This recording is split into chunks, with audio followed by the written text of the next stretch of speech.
The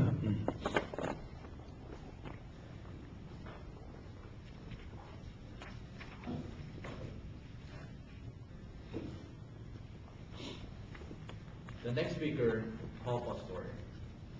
He joined Tennessee Toastmasters in 1977.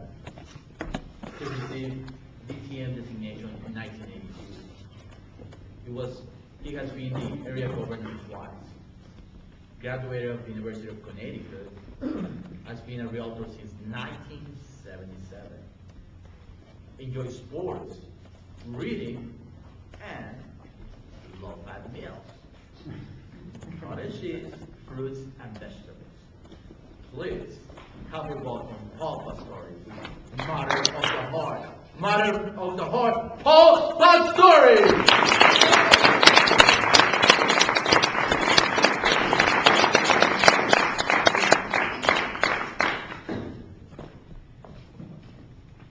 Mr. Toastmaster, fellow Toastmasters, and most welcome guests.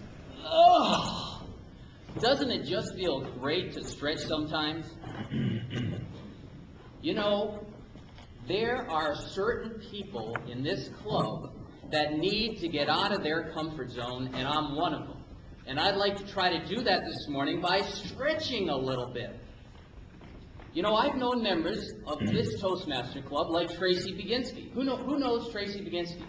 Tracy was a wonderful member, and she used to give great speeches on nutrition. And I used to find them so interesting, but they were always on nutrition. Who remembers Elaine Rawls? Friend of mine. Elaine gave great speeches on business and management. And I used to tease Elaine. I used to say, hey, Elaine, I bet the speeches on management and business in that advanced manual. And it would always be on that. I find myself having spoken many times on humorous topics. And I'm going to try to stretch today from my funny bone to my heart. And I've been motivated and inspired by several members of this club. Angela Levitt was one of them. Angela Levitt gave a wonderful talk about the weird guys she meets. And then she stretched and talked about her friend who committed suicide, and she reached for her heart. Mark Healy gave that wonderful speech about the cops around ASU and pulling in the drunk co-eds. That was a great speech. And then Mark stretched, and he gave that existential speech about the marital problems that he was having. Who remembers that speech? So this morning, that's my goal. I want to stretch. I want to tell you a few stories about a few matters of the heart. Story number one. You know that I grew up in Rhode Island, grew up Catholic. When I was young, I was addicted to athletics. I used to love the pole vault. I used to enjoy wrestling, and in college I had a passion for skiing real fast. My parents, and I was in dozens, if not hundreds, of athletic events. My parents attended just one track meet when I was in high school. How did that make me feel? Unloved, unimportant. And I said, when I'm a parent, I will go to every one of my kids' sporting events. And I'm happy to report I did. I not only went, but I coached all of their events. You know, I've received dozens of track trophies and sporting trophies and real estate plaques, but none are as important to me as the little coach trophies and the little notes. You're a great coach. To you, that was a story. To me, that was a stretch from my funny bone to my heart. Story number two. John and I are in a men's group at Cornerstone Church every Wednesday morning. Last Wednesday, they talked about dads. And they said, there are 5 types of dads.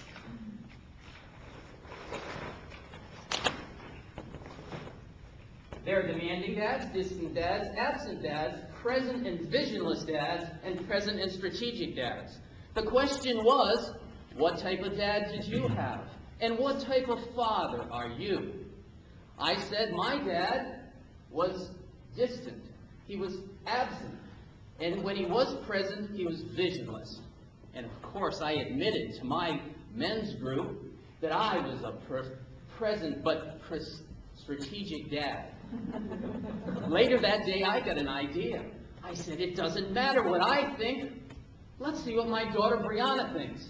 So I had her over this past Sunday. We played a couple games of pool, and then I said, Brianna, sit down. I want to ask you a question out of my men's group. Here are the 5 types of dads. What was I? She looked at the paper, and she said, well, Dad, you don't fit in one of the slots. I said, well, Bree, I took you to Kumon when you were young. You know percentages. Assign percentages. She said, Dad, 25% you were distant. 25% you were absent.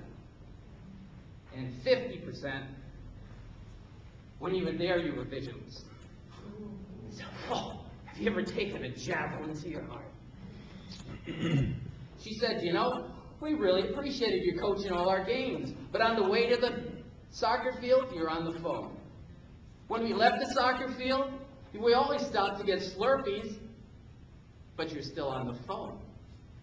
You know, you put us through private school, but I don't remember much career counseling from you.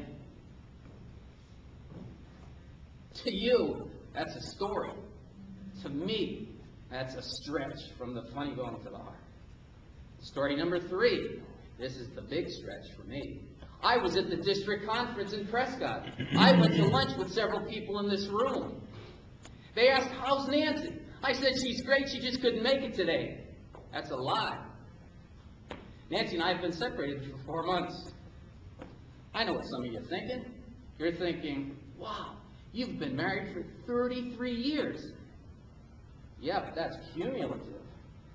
This wasn't my first voyage on the marital seas. Nancy and I have been together for over 11 years. Somebody said to me just the other day when I talked to them, they said, you know, that's amazing. I'm shocked. I only know 3 couples that have been happily married and as happy as you. And you were one of them. I said, well, I guess you're down to 2 now. Why? Maybe because I grew up Catholic like Paul did. And if you're familiar with Catholicism, you can do anything you want during the week if you go to confession on Saturday and communion on Sunday. That's why the mafia is Italian. Hey, Guido, let's cut his hand off, put his feet in some cement, dump him in the river, see you at 10 o'clock Mass. My wife grew up as a pastor's kid. Church of God. Why, you can't dance, you can't go to movies, you can't do that, you can't do this. Everything is a black and white world. I think it finally came to the surface. Now, I'd like to challenge you, with Thanksgiving coming, to approach your kids and your grandkids. Talk to them about matters of the heart. Stretch. And I'd like you to look at your speaking style. I had somebody come up to me recently and say, I'm not funny. Get the advanced manual and stretch into humor. And if you're a funny kind of guy like me, I'm going to challenge you over the next several weeks to get out of that humorous box and reach for your heart, Mr. Toastmaster.